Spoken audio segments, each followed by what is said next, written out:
All right, hello, welcome everyone to Star Trek from the Holodeck. This is the Lower Decks edition.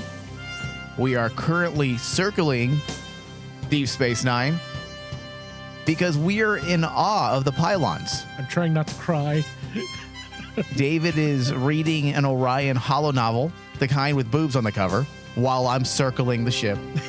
He's not doing his job at the helm because he's so engrossed in that holonovel. Yes. But I love the pylons. All right. Pylons are magnificent. I love it. What a fun episode. Dude. It was good. I'm not gonna lie. You know, me and you, Mike, started this series and I was a DS9 detractor. Oh, I know you were. But afterwards, I fell in love with DS9 and then we saw everything. This episode brought a tear to my eye. Well, it's because I conditioned you. You know, like in Clockwork Orange, where I forced your eyes open on Deep Space Nine until you could appreciate it. Yeah, dude, what a fun episode. I'm not the biggest fan of fan service, you know, but this is what the show is. I mean, Lower Decks is a fan service show. That is what it is. And they know how to dish out the fan service. And this is another example of Mike McMahon's skill to bring in nostalgia, but also not only that, we're going to get into everything because I'm kind of jumping around here, but not only did were we given such a nostalgic vibe, but we were also given key story aspects as well. Yeah. When it comes to the larger world of Star Trek, but not just that, also when it comes to our core Lower Decks crew. We had development for Mariner in a big way. We had development for Tendi in a big way. So overall, this episode just knocked several key aspects into place for their season. And I can't really complain, right, Dave? No, because like for me, especially, me and you have been tossing around how like a lot of franchises do Easter eggs, especially Star Trek. And everyone says, oh, look at this Easter egg. Or Star Trek references. Or references, right? I should say, yeah.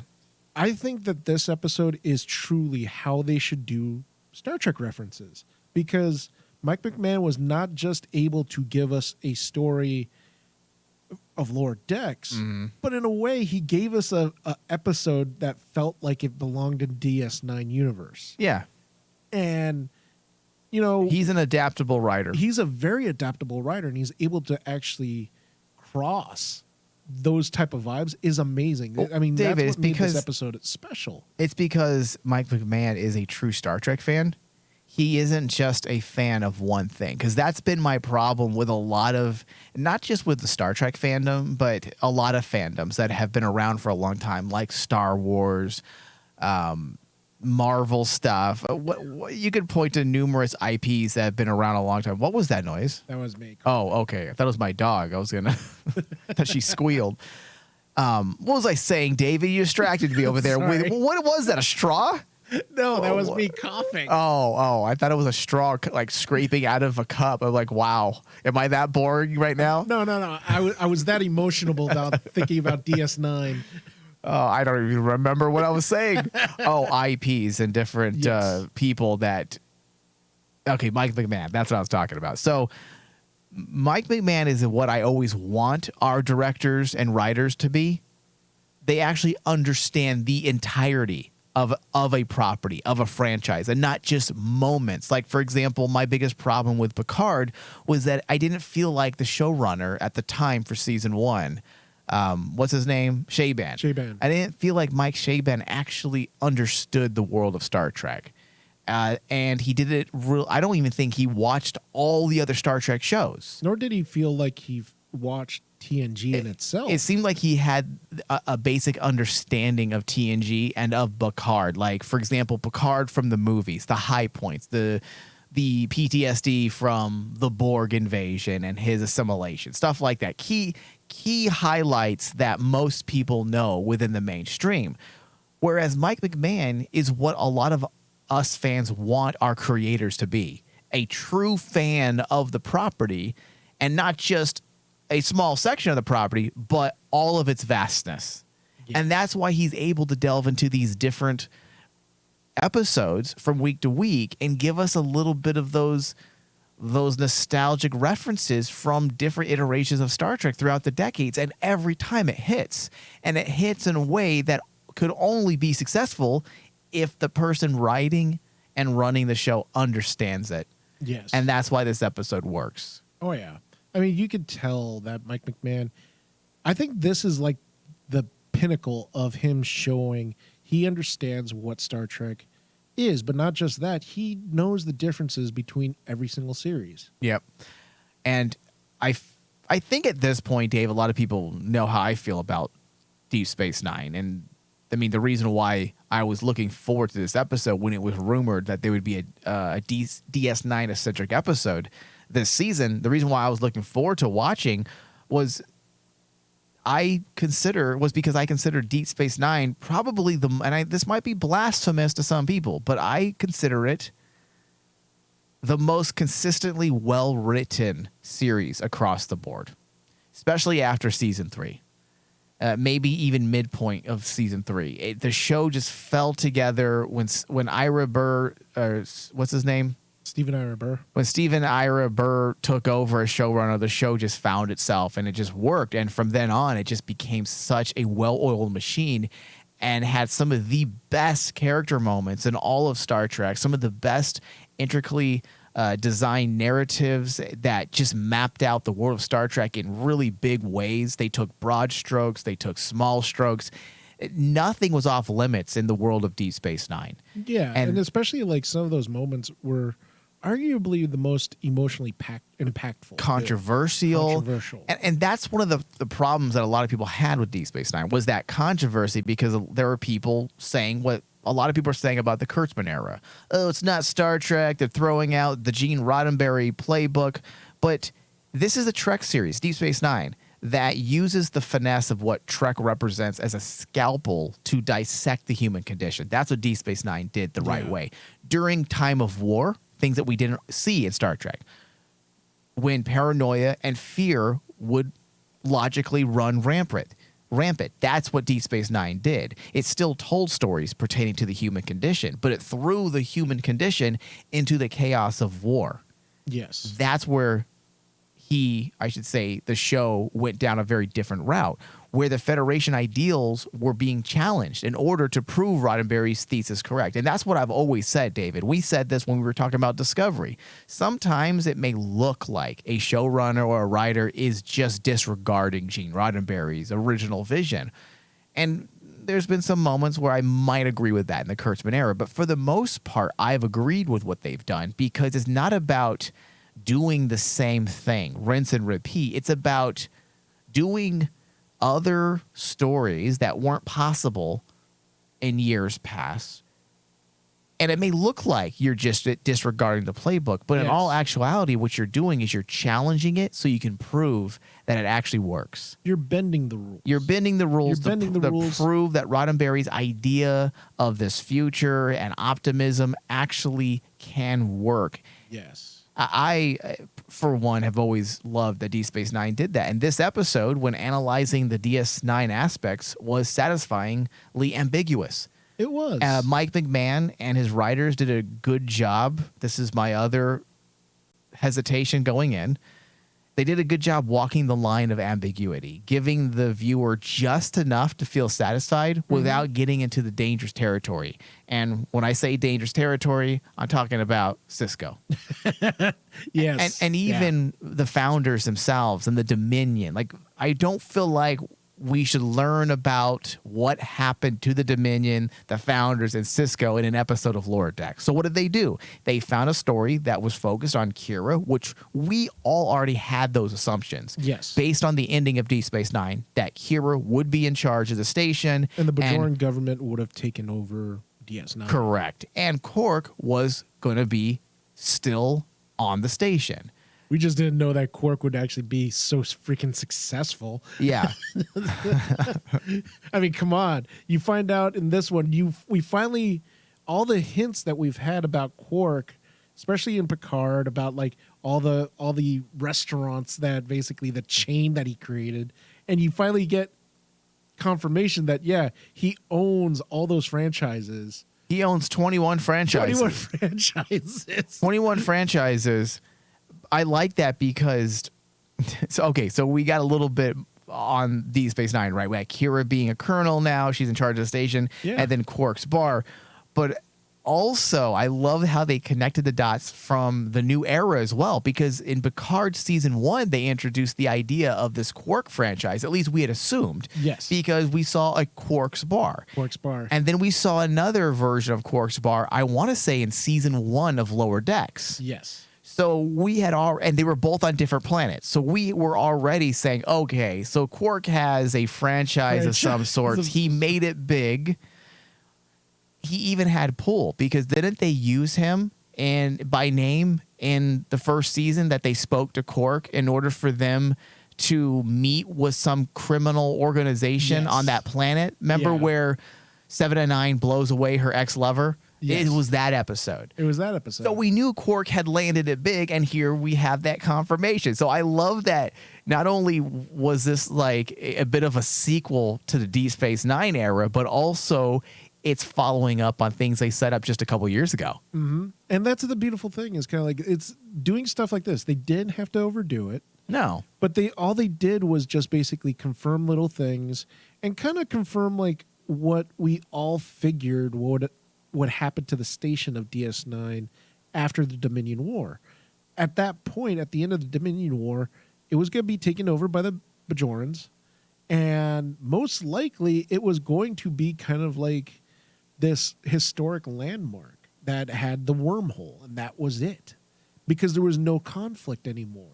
Right. It almost the station was strategically placed. It was strategically because placed. of the wormhole. And then, like, when the wormhole is like, okay, there's no conflict anymore, it would turn into kind of like what we all thought it would, into kind of like almost like a historic war landmark that you see nowadays, like Normandy, or even for like some of the battles in France. Right. It would have been turned into something like that. Yeah. And sure enough, they kind of said, yeah, the Bajorans took it over and turned it into a tourist trap. But look what they did not do. They did not delve into the politics of Cardassia at all. Or even the religion. Or the religion. And that's a question we've had for a very long time when it comes to not just the religion. I'll get into that in a second.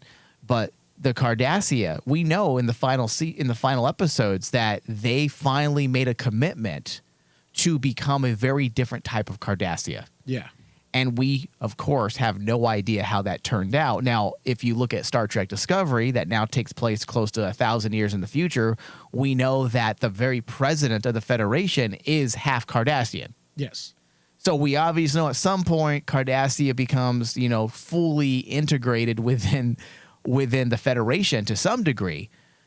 But I do like that they also stayed away from that. I know there were some fans out there wanting them to touch on certain things, but Deep Space Nine was a show that had so many moving parts, and they brought them to an end, but also there were clues as to, okay, this is what could happen.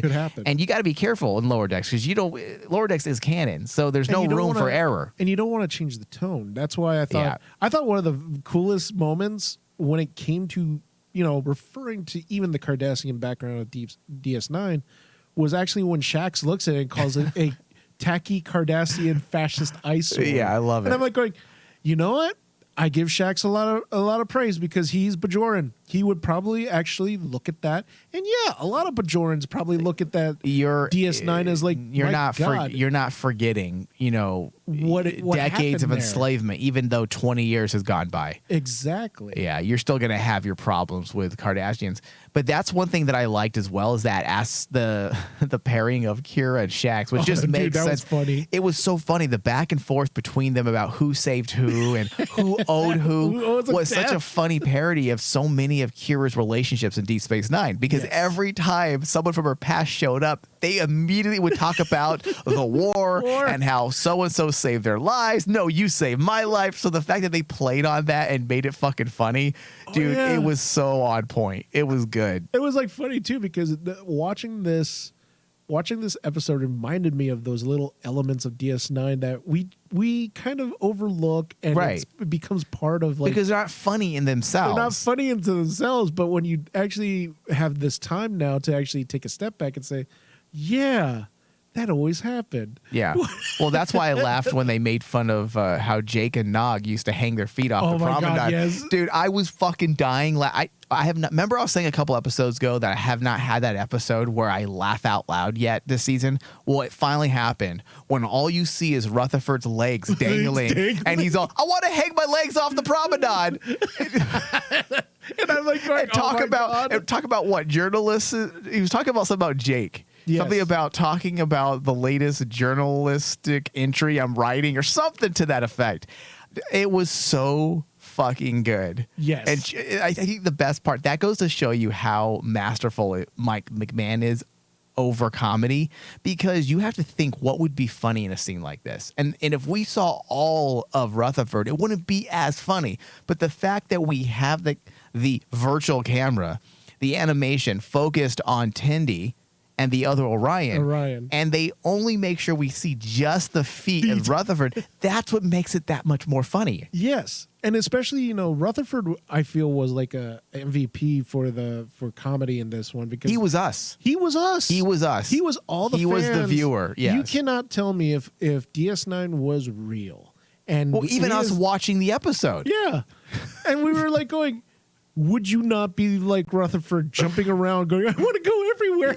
I wanna go. But that was the thing, is like, I want to know where Kira's quarters are. I'm like, can we take a tour of Colonel Kira quarters, please? You know what? It was funny too, because the only thing that was missing in this episode for me, especially the way it felt and the characters involved, Odo. That's what was missing.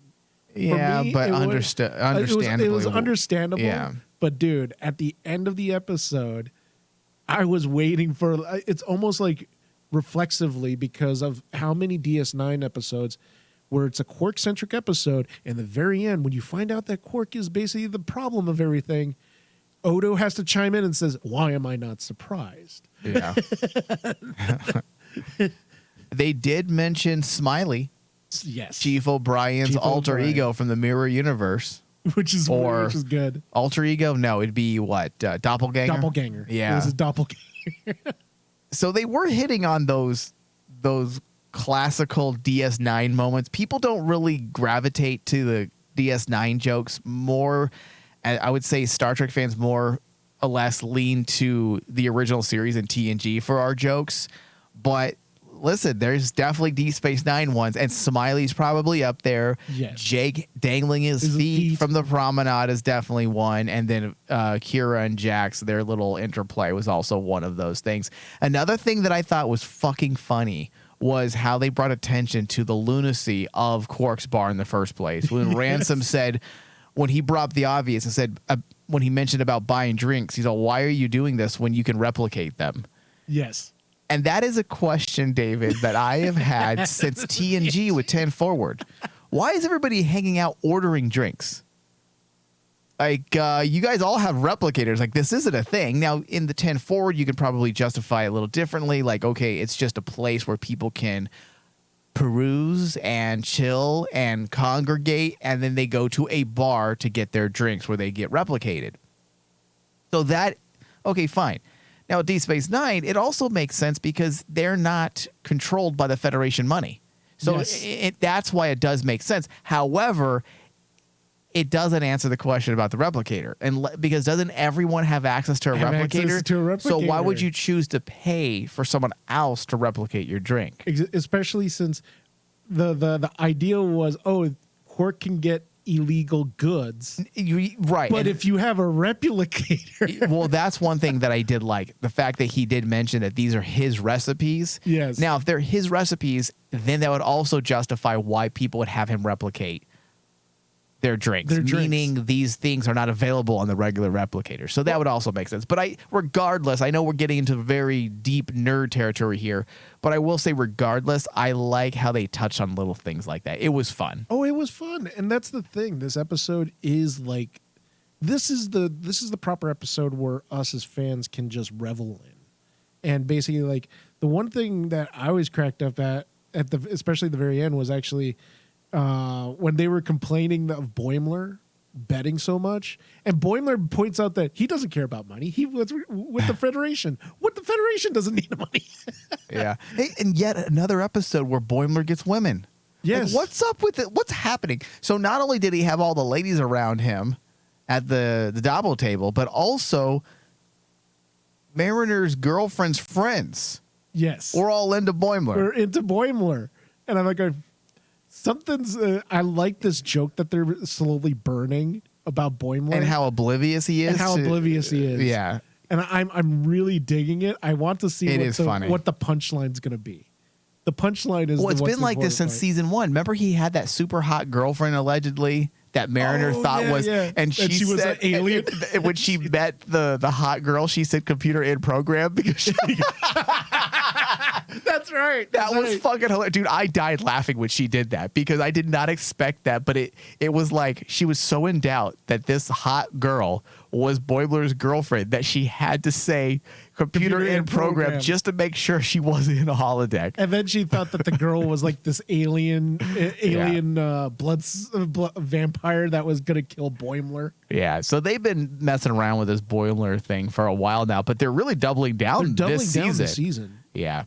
Okay, so outside of the Deep Space Nine elements, the episode itself was an interesting one. The writer of this episode, I believe, was Grace Parra. She took much needed time to delve into some things, explore some situations that needed to be explored. It was some of my complaints about this season. And sure enough, they delved into Mariner. They fleshed out the relationship side of Mariner, which they only have alluded to the fact that she was into this Andorian ensign. Yes. And Jen. Yeah, dropped the bomb on us in this episode where weren't they in the same bed too? Yeah.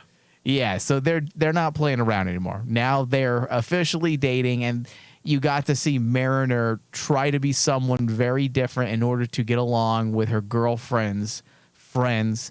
But at the end of that, I really like what they did with the two of them. It was funny, but also it showed the sincerity of the relationship. How the ensign, was it Jennifer? That was Jen. Yeah.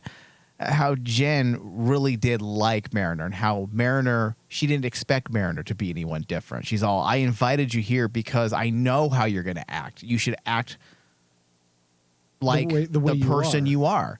I thought that was a nice moment. It was a very real moment in an otherwise very silly cartoon. Well, so and they're giving us those moments that we need this season with Mariner. Yes. We need these things. And this is, to me, that's the biggest thing that's missing this season is these types of moments. Well, they're doubling down on the story of Mariner that we got kind of in the last episode, where Mariner was questioning, is she really happy as a Federation person, or does she miss that? A Federation person. A Federation, yeah, Federation officer. That's fine. But like as part of the Federation, or does she miss actually being the rebel? Does she want to, have freedom and, doesn't want to listen to rules and be as Jen put it, she fell in love with Mariner because of her. She doesn't take shit from anybody. But that's the old Mariner. Now you have the new Mariner who's like saying, well, now I got my friends. I like my life as it is right now. I'm being happy. But then she's given something contradictory where her quote unquote girlfriend is telling her, no, I like your older self. I like the old you, which is the person that doesn't give two shits about anybody. But at the same time, Mariner's been growing out of that. So it's kind of been cool seeing actually them playing around with that story and going back and forth. Yeah. Because it's something that it goes to like what me and you said has been missing at the beginning of the season. What is your story arc? What's your myth arc? Now in 2 episodes, I can fully say, okay, Mariner, to me, her myth arc is she happy? Her story arc, yeah. Is she happy with her new self? That because of her relationships with Boimler, Tendi, Rutherford, and now Jen, she's this different person than she was. Okay, so if you think her overall story arc is she has a better relationship with her mom, right? So we were talking a couple episodes ago about the phases in Mariner's story. First season was about her problems with her mom and coming to some type of common ground. Yeah. Then in the second season, it was about them developing their relationship and getting to know each other as mother and daughter. Yes. And then we had said, well, what's this season really about when it comes to her overarching story arc? And we weren't quite sure. Now it seems like it's her and her relationship, her willing to be vulnerable with someone else. And that is an interesting story. But do you think they delayed it because of the potential? And I know this sounds very archaic, but we all know that there's a lot of conservative people out there. Do you think they waited to introduce it and they're really tiptoeing around this until this episode, this bisexuality, because of the bisexual aspects? Well, think about it too. I mean, the way that they... Do you think they didn't want to run the risk of turning people away, or do you think at this point people over at Kurtzman's Star Trek even gives a fuck? I think they're actually thinking about... They do think about it, because when you actually stop and think of how... It's almost like they're easing us, right? Exactly. Yeah. And think about that particular story could actually be very risky, but they decided to put it alongside in parallel with a story that all us fans, meaning the DS9 element, would get behind. And because the DS9 element makes this episode pop even more, it helped that parallel story of, Mariner with Jen kind of ease a bit further. What episode... It was episode 3 is where they first gave us that hint, right? Yes. During the Mining the Mines episode, when her fantasy was Jen. the Andorian Jen. Yeah, and basically Jen belittling Ransom. Yeah. Okay, so pussyfooting around, maybe that's not the right word to use. It sounds like a negative. So just taking their time, possibly easing the audience into the idea. I think pacing themselves. I think it's about easing and pacing themselves. See, I don't feel like they should have. I feel like at this point, people should understand what to expect from Star Trek.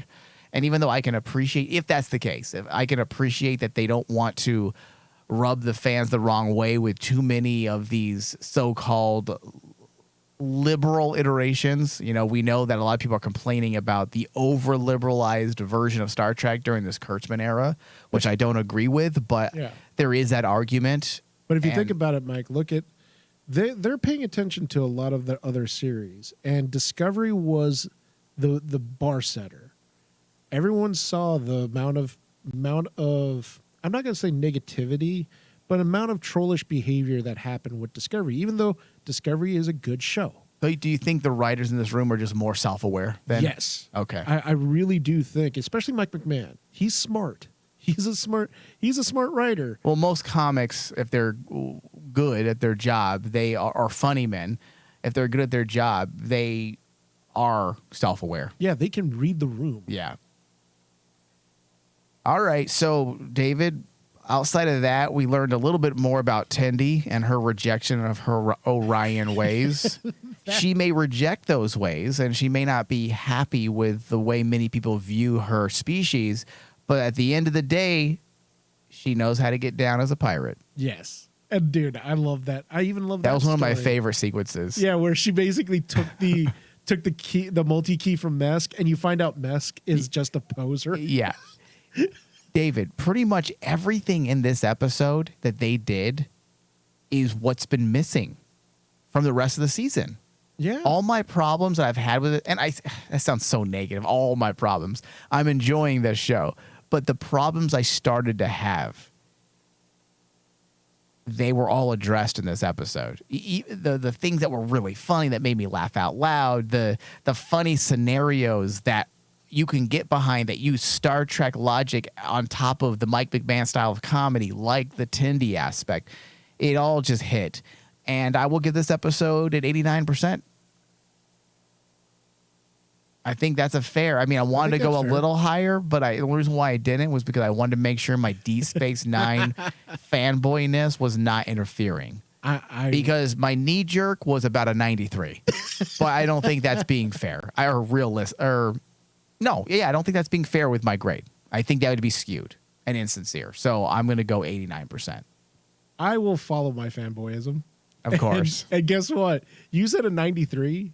If you let your DS9 love come in, that's where I was. I am at a 93 with this episode. It's my favorite episode. All right. Well, I'm not going to give you shit because it is a really good episode. And it very well may be in the 90s, but it's hard for me to know for sure because I am such a huge fan of Deep Space Nine, and I loved everything they did in this episode. And it says a lot when you get reactions out of me in this episode, especially like in the end, where you get to the point where you basically, they find out about the machine and they find out Quark set everything up, and Kira's reaction, literally when they found out Quark, I did something that I haven't done in a long time since I watched DS9, was where I threw a piece of paper at the freaking television, basically, God damn it, Quark. Because it's like, all us DS9 fans know right away something is amiss if Quark is trying to be the all high and mighty. Oh, I don't want to help them because of their ties to the Dominion War. And it's like, no, something's amiss. It makes sense. You know, DS9 was it got dark and Quark had his moments, but this is Lower Decks. So right when it happened, I'm like going, this is like a Quark-eccentric episode that is just missing Odo. That's it. Yeah. Because Odo's the one that needs to figure this out and basically like pie face Quark in the end of it. Quark was such an underrated character for many years on Deep Space Nine. Oh, dude. Yes. I want to say it wasn't until like season 3, maybe season 4, is when people started to really appreciate the character. Him. When they looked past his swarmy, dishonest, creepy, greedy vibe, and they can look past that and realize that behind all of that, there's actually a really decent person. Well, in fact, in a lot of ways, I would say he's probably the most decent person. I would say he is the most decent, maybe the most. Yes, the reason why is because he defied his upbringing. He defied the capitalist misogyny of his species, and he became the liberal of the Ferengi. So much. I'm not saying, liberalism. I'm saying his character was so. I don't even know how to. You know what? I'm going to stop talking because I'm just talking in circles. But I think where you're getting at is like if you think about how the Ferengi species is, Quark is not a fascist, and he's not. And he definitely wasn't a sexist. No, he was raised by his mother, who was essentially a feminist. Yeah, and they all had him and his brother both had very good relationships with their mother, and they would make sense that they would be different. Oh yeah, and I challenge all the DS9 fans not to deny this fact, but Quark, in the very end of DS9, one of the most emotional scenes was Quark saying goodbye to Odo. Yeah, and then Quark basically is saying, you're going to miss me. and all of us DS9 fans were like going, you know what? That's a really emotional scene, even though it was comedic. One of the saddest moments. It's one of the saddest moments because like it's two friends truly saying goodbye to each other. Yeah.